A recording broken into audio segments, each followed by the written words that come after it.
Hello, welcome. It's the Rays Glaze, myself and Drew, locked in here with the Rays fresh off of a sweep of the New York Mets. Sorry, mic check, just making sure I'm all good. Drew, hello. Hope all is well. Hello. Hey, we were looking like bandwagoners because we haven't recorded like in a month. And of course, we decided to record when the Rays are looking like the best team in baseball the past 25 games. I think they're on a 16-6 run right now. So we were down in the dumps when we were starting to do this. This is episode 7. We've done 6 episodes. The last time we recorded, the Rays were it was bad times. The Rays got swept the last time we recorded, Drew, by the Kansas City Royals. And then they won a series against the Yankees. Host in New York, hosted the Phillies and got swept. So timing wise, it got kind of thrown off. I was traveling a little bit. You had shit going on. Then the Panthers were in the cup. You're a big Panthers fan, obviously. So here we are. We're back. The timing couldn't be better for us to get going on the microphone. But you're absolutely right. It looks like, now these guys want to talk about the Rays. These guys just got the best home team in baseball or the best team in baseball overall. And now they want to record. How convenient. Are you going to record next week if they go 2-5 this week? Yes. I know. I'm just kidding. Yes. No, but in all seriousness, it's a good time for the Rays. Also, I think this will make you happy. I've even had followers when I was live sweating the US Open yesterday and doing the board reviews, hyping up the Rays, and multiple people asked, when is the next Rays Glaze? Or even said, we need an immediate Rays Glaze, like post-sweep. So it's in demand. People, they want to hear about center field. 40 people watch these things, but you know what? The 40 people who watch them, shout out Peter, all fucking love it. So anyways, let's get right to it.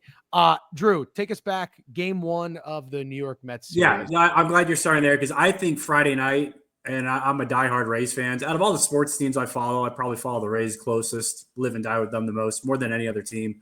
And I got to say, Friday night, out of all these games I've watched this summer or spring, that was the best one of the season. Because, you had the series in Boston prior. They lost 2 out of 3, but not terrible. I mean, the 2 games they lost, it was at the very end. And the Rays were kind of due to lose a series. They've won so many series lately. Their last 8 series, they're 6-1-1. So whatever, they were due to lose a series. It happens. It's on the road. It's cold and rainy in Boston. And then Friday night, they're going up against the Mets, who are the best team in baseball and best home team in baseball. And it's 5-1, and it's the 5th inning, and it's cold again. And it's like, this just may not be a very good road trip. I think I texted you, I'd be happy if we won 1 game in at Citi Field. Mm-hmm. And, they get down 5-1. Taj has a bad start. And, it just looks like it's going to be a 7-2 type of loss. And then all of a sudden, I think it was in the 5th inning, they just start stringing together bat after bat after bat. And they put together just an incredible 6-run inning. The game goes from 5-1 to 7-5 Rays in a flash of an eye. And you're like, wow, this team is really onto something. I think what's most impressive, shout out to your dog walking around in the background, might need her nails clipped. I think what's most impressive when you look at this game too, the box score, Junior, who we'll talk about him a little bit later, but he was 0 for 4, and Josh Lowe in the leadoff was 0 for 4. But the guys that we needed to step up did step up. Brandon Lowe, 3 for 4. Yandy, 3 for 5. Aranda, 3 for 4. One of the hottest hitters in baseball, by the way. I think he's batting .322. And then the guys at the bottom of the order all just came through and made clutch hits. That's 6. You texted me. You said best win of the year.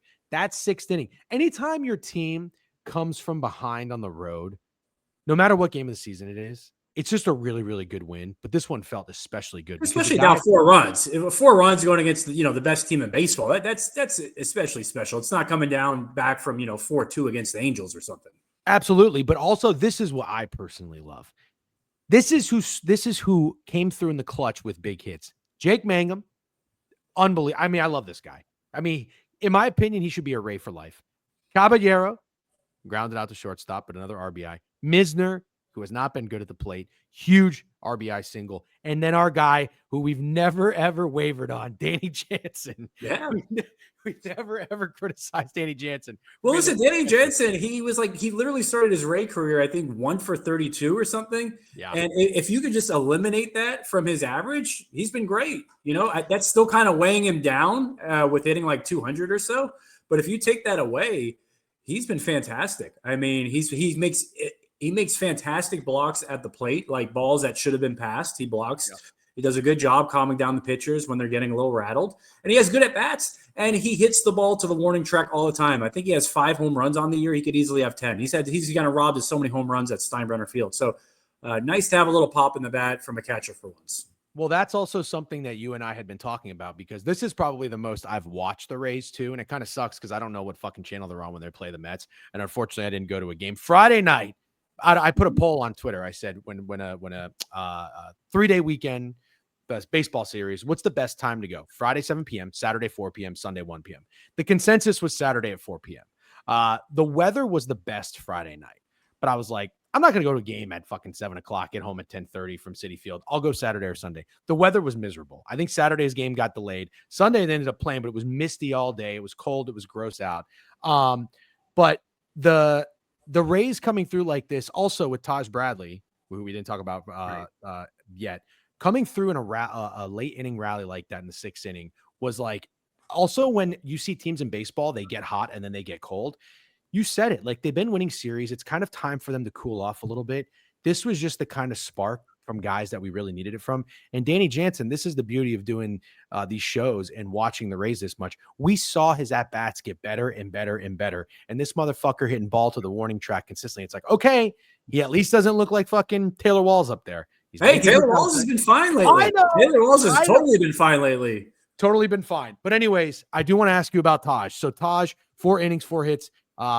Somehow he got 0 earned runs. I don't really It's because of errors. It's like confusing where, like, if an error is committed, even like the guys that get driven in after that, it still doesn't count. I don't really understand. Okay. He committed one of the errors too, so it's his own fault. So this is what's concerning. 4 walks, but Drew, not only that, he threw 84 pitches. Only 46 of them were strikes. That's not a very good ratio. Very inconsistent. I mean, outside of that incredible run that he had last season after the All-Star break, where like all of August, he was basically the best pitcher in baseball. Mm-hmm. He's been a very, very inconsistent starting pitcher. I mean, his numbers aren't looking great. And the Rays got a guy knocking on the door in Joe Boyle, who they got from the Athletics, who's got an ERA below 2 in AAA. And he's made 1 spot start that was excellent for the Rays. And I think it's probably time to give him a look. I think it's time to, because in my opinion, it was kind of between Boz and Taj on who you maybe send to a phantom IL stint. And obviously Boz made a statement start yesterday. He was excellent, 6+ innings, gave up virtually nothing. And Boz has looked good. Boz's problem is like when he gets to like the 2nd or 3rd time through the order, that's when he starts struggling. Whereas Taj, he looks rough kind of from the get-go. Right. Yeah, he's been in trouble the first inning. Yeah. Just about almost every start up until late. But yeah, that wasn't what you wanted to see. All right, we can move on to game 2 in the series. So the Rays ended up winning that one. They came from behind. They won 7-5. Game 2 is extremely impressive too, because if you go back a month, if you go back to April or early May, if the Rays didn't get an excellent start from their starter, not just an average, if they didn't get an excellent start from the starter, they had no chance of winning the game. And Friday night and Saturday, Ross has been fantastic. Drew Rasmussen's been fantastic. But Saturday, he didn't pitch that great. Pitched okay. 7 hits. Still ended up having a pretty comfortable win. Yeah, and another come from behind, but only down 2-1 early. And then Junior came through with a home run in the 4th to tie it. And then another great inning from the Rays, similar to the 6 in game 1. In the 4th, they opened it up. Walls, sack bunt. We take that every time. Brandon Lau with a single RBI. Yandy followed it up with an RBI single. And then a wild pitch. McGill kind of got rattled after that. But yeah, Raz, I mean, when you look at 5 innings and 7 hits, that's not something you see from Rasmussen that often this year. But also, Drew, I think is very impressive against a Mets team that's been one of the hottest in the league. If I were to tell you, hey, Drew, in game 2 of this series, the Mets are going to have 11 hits, you're probably going to say that they're going to win the game 7-3. And in fact, it was the Rays who had 12 fucking hits and finally come through with 8 runs. This is the shit they did earlier in the year. They had 12 hits, but only got 2 runs. It was frustrating with the fucking Rocky series and the fucking Angel series. All, you know what I mean? Now they're coming through. The guys top to bottom are making plays. The bottom of the line is performing. I mean, you're seeing guys like, like Mangum and guys like even Taylor Walls. Yep. We don't need these guys to be superstars. We just need them to go 1 for 3 and get a walk. And keep the bat, pass the baton. Just keep the lineup moving and get back to the top of the order, because our top of the order is pretty strong. I mean, if you're rolling out Josh Lowe, Brandon Lau, Junior, Aranda, Yandy, I mean, we have a strong top half of the order for a low payroll squad. We really do. Mm-hmm. So if we're going to get any production from the bottom of the lineup, it'd be a tough team to beat. Yeah, well said. Taylor Walls, I'll give him his flowers for a second. Dating back to June 3rd against the Texas Rangers, he had 3 multi-hit games in a row, which is very impressive for Taylor. And then he went 1, 2, 3, 4, 5, 6 out of 7 games with a hit. That's huge. It's huge for a guy who would typically go 1 game out of 7 with a hit. Well, I don't know if you. I texted you something a few days ago. He has the most defensive runs saved in all of baseball, not just at shortstop, out of any position. He has saved just himself 15 runs. So, wow. I mean, Gold Glove. I mean, I don't see how he couldn't be in contention. So if he maintains, what did I always tell you? If Taylor Walls could hit 220, he'd play in MLB for 10 plus years, and that's what he's basically doing right now. So, who needs Ha-Seong Kim? Oh God. Yeah, I guess let's not bring the fucking vibes down yet. Okay, and then let's top it off with the with game 3 Sunday. Just quickly. I watched this game. I didn't go to the game. I went to the bar and I watched it from start to finish. I thought Shane Baz was spectacular. He threw, I tweeted this, Drew. I'm assuming if you were watching or not, maybe you saw the tweet when the bases were loaded and Alonso was up and it was a full count. That pitch got me so fucking fired up. I almost ran through a brick wall. Like, that's the Shane that I expected to see. And we really didn't see him. I mean, he was not very confident in his pitches. He didn't have, what do you call them? The put out pitches. And that's where I was like, this guy, if he, in a few years, he's going to be one of the more dominant pitchers in baseball. This was like the Baz that we expected and we needed. 9-0 win. Box score is showing that, let's see, 9 hits to 5, 9 hits, 9 runs for the Rays. And the bullpen didn't have to work that hard. None of the top guys had to work that hard over the weekend, so they should be fresh coming into a full week. I am a little concerned about this Orioles series looking ahead. You want to segue into that? Yeah. So we got four games against the O's at home. I don't think we've played the O's all season, unfortunately, because they've played like absolute shit all season until the past 2 weeks. And now they're starting to look like the Orioles that people thought they were going to be. Great point. And now we get them 4 games. Great point. And I feel like your first game back at home after a long, tough road trip, it's always difficult. So I would not be shocked at all if the Rays lost tonight. And they're going against Zach Eflin. Zach Eflin revenge game. And Zach Eflin, I believe he's gotten 3 straight wins. And on a Orioles team that started terribly, as you mentioned, with awful pitching, he's been the one lone star. I don't know his exact stats. I'll bring it up. But since May 30th, the Orioles, 1, 2, 3, they ripped off 6 wins in a row. But overall, let's see, 1, 2, 3, 4, 5, 11-4 in their last 15 games. And, I'd like to shit on them and say, well, they beat the White Sox and they beat the A's. They also beat the Detroit Tigers. Well, I take that back. They lost a series against the Tigers. They also lost a series against the A's. And then they did just sweep. They're coming off the Angels, right? Angels at home. Yeah. It is unfortunate that we play them when they're starting to play some of their better ball. Tonight's game is a really good pitching matchup. Pepia against Zach Ertz. Zach Ertz also, I think he probably does not like Tampa very much. Didn't he have that? Eflin, not Ertz. Zach Ertz for the Philadelphia Eagles, right? Eflin had that comment where he said, he's like, oh, this is what it's like pitching in a real ballpark or some bullshit like that. Yeah. So meanwhile, Camden Yards, since the team sucks, is completely empty. So, I mean, whatever, Zach. I mean, listen, I think it's going to be a tough series. I would be content with a split, honestly. I'm with you. Oh, I think you just froze. Yeah, split. Just going playing these to the. Oh, hold on. Back? You're good. You're back now. Yep, we'll fight through it. Okay. I lost you for a second. Repeat what you said. So I think it's gonna be a little bit of a tough series. So if the Rays can manage to get a split because it's a 4-game set, I would be content with that. Yeah. I'm with you. So let's look at this. Which 2 games do you think the Rays win and which 2 do you think they lose? So we got Pepia and Eflin tonight. And for those gamblers out there who I'm assuming if you're following the degenerate YouTube page that you wager on these games, the Rays opened up a short favorite. That line is now even. So it's a pick 'em. Looks like a lot of money, or the sharps, whatever you want to call it, like the O's tonight. I think the total is 8.5. I like the under. Looks like most people like the under too. Maybe it's a chalky under that'll come through, or maybe it won't. I don't know, but I'm with you. The Rays coming back from that long road trip, quick turnaround, no days off into a series with the Orioles team that's heating up. This is going to be very tough. So Eflin, Pepiot tonight. Let me just give you the schedule. Littell going against Kremer. Bradley goes again on Wednesday against Charlie Morton for whatever reason. Charlie Morton I feel like he owns us too. I could be wrong. And then Raz goes against Sugano. So Raz is already hopefully going to be in that bounce back mindset. Yeah, I would go with Littell and Raz as the two games that we take. Tonight, I do like the under as well, just because how many times have we seen the Rays score 8 runs, 9 runs, and then the next night they get shut out? How many times have we seen that? Yeah, well, you're absolutely right. So I'm not saying we're going to get shut out, but I think the Mets are due to cool off a little bit tonight. So hopefully I'm wrong. 7, 8, 9. Those are the runs they scored in New York. But you're right, Drew, just for reference, they scored 10 runs in a loss to the Marlins, followed it up with a 3-2 win. And then they scored 10 runs in a win against the Red Sox, followed it up with a 3-1 loss. So it definitely feels, and when they scored 16 against Houston, you called this. They scored 16 against you. You're like, save some runs for tomorrow. Followed it up with a 1-0 shutout against Hunter Brown. I think we've been shut out 3 times this year, 1-0. So hopefully that doesn't come back to bite us in the ass at the end of the year. No shit. And then the other thing I wanted to mention for the people who are watching, the Rays have not lost a game by more than 2 runs since May 18th. It's pretty fucking impressive. That's an entire month.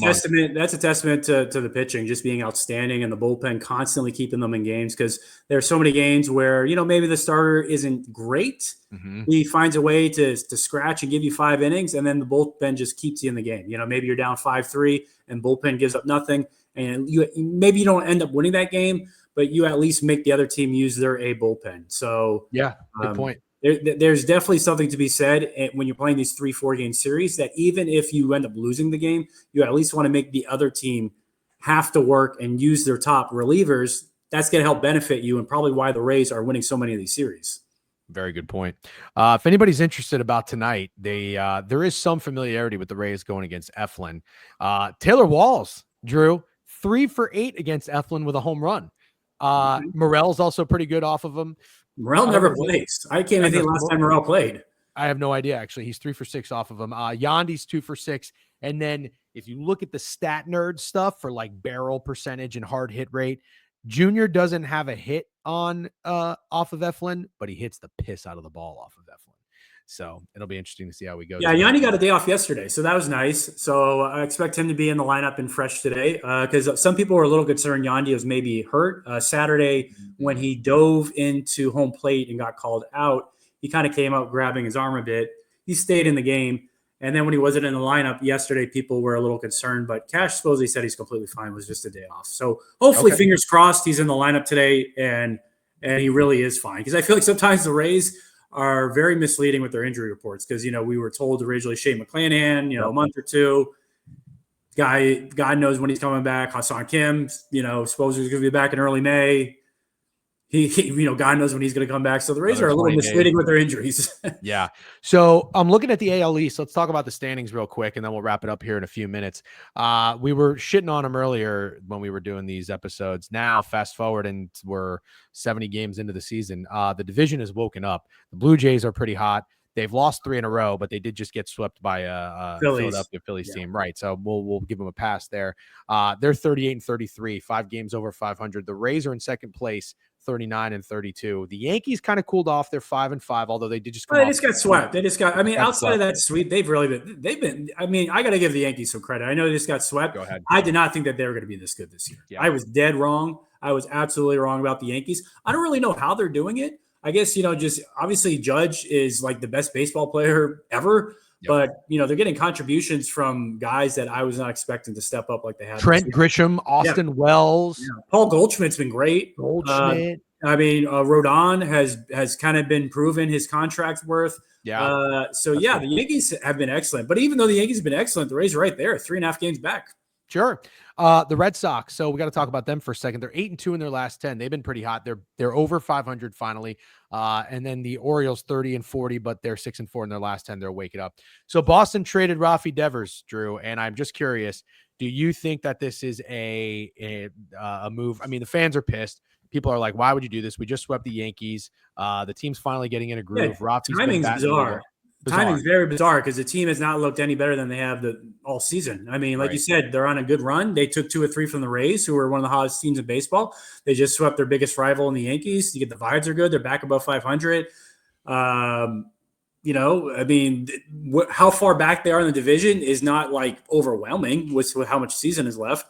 Yep. And then I think more the surprise is I read he supposedly wasn't even really shopped. It's kind of similar to the Luka Doncic trade where they just only spoke with one team and they just made a deal. Wow. But from my understanding, it's a money dump. So basically, even though because people are like, well, how the hell is that all that you get for maybe the best hitter in the AL? But the Giants are willing to take on all of his contract. It's a big contract, $300 million, I think. Yeah, said, yeah. Right? So I think it's just ultimately was just the ownership says we don't want to pay $300 million to this guy, so somebody else take him on. So do you think that it's kind of weird that Boston now has this like trend where they traded Mookie 5 years ago? They've got rid of Xander Bogaerts. They've got rid of Chris Sale. Now they get rid of Rafi Devers. Like there's no loyalty where the Red Sox used to have their guys and they clung on to their guys, Manny, Pedro, David Ortiz, Pedroia, etc. I It's a think it's little a new weird. owner. They're a new ownership group. I don't think that they want to be as spendy as they were in the past. I don't think they look at themselves as the Yankees or the Wow. Dodgers or the Mets as a team that they want to have in top 3 or 4 payroll. I think the Mookie Betts trade is still way worse than Devers. Because Agreed. listen, I mean Devers, even though he's a fantastic hitter, if you're an owner and you're paying a guy $300 million and you ask him to go play first base and he tells you to go fuck yourself, Yeah. wouldn't you kind of want to run that guy out of town? Sure. It's like, dude, like I am paying you $300 million. Go stand at first base and put a glove on. I mean, it's the easiest position to play. And he wouldn't do it because he's throwing a temper tantrum because he lost his position at third. So, he's obviously a douchebag a bit and a drama queen. And if you just watch him, he's like 30 pounds overweight. So I wouldn't be thrilled about paying him $300 million. So I understand the logic. I guess they just felt like nobody else was going to take that contract on besides the Giants because there's no question that they could have gotten more back for him, but they probably would have had to pay a good portion of his contract. Good point. Good point. Well said. All right, Drew. Well, I think that's all we really need to touch on for now. Would you say there's anything else? I would say that we do need to, at minimum, split with the Orioles because after the Orioles, we got 3 straight against the Tigers. Another team we haven't played all season, best team in the American League. That's going to be a tough series. So we need to, at minimum, split with the O's because we're kind of in a little bit of a tough run. After that road trip, no days off all week. We don't have a day off until next Monday. I'll take it a step further, or I'll just give you a different vantage point. I think we need to start tallying up as many home wins as possible because we're about to go on a fucking journey. Right. And we front loaded the home games because of the weather, obviously playing at Steinbrenner. So you're looking at July here, dude. We got a 9-game road trip coming up, and that's after a 6-game road trip to Kansas City, Baltimore. You go home for Oakland for 3 games, and you're right back on the road for a long time. So yeah, it's not ideal, but if there's a team built to live on the road, it's the Rays. And the reason why I say that is outside of the Marlins, they're the youngest team in that MLB. I think being a young team, compared to if you're like a vet squad like the Phillies, older guys, they got families and kids. The Rays got so many guys on their team that are 22, 23, 24 years old. I'm not saying it's ideal for them to live on the road for a month, but if there's a team where I don't think it would be as big of a deal, it's them. Good point. Well said. And they're a good road team. They are. They have been a good road team. True. Yeah. They kind of sucked at home the beginning the season. So getting right a little bit there at Steinbrenner, figuring out the field. Drew, great stuff as always. Let's go Rays. The goal here, take 2 from the O's. Take 2 from the O's. We think it's Littell, and we think a bounce back start for Rasmussen should be a great game tonight. Yes. All right. And we'll record next week. Hopefully when we're recording next week, at minimum, we go 3-4 this week. Yep. Sounds great. All right, guys. Thanks for tuning in. We'll check you next week. See you on the Rays, Glaze.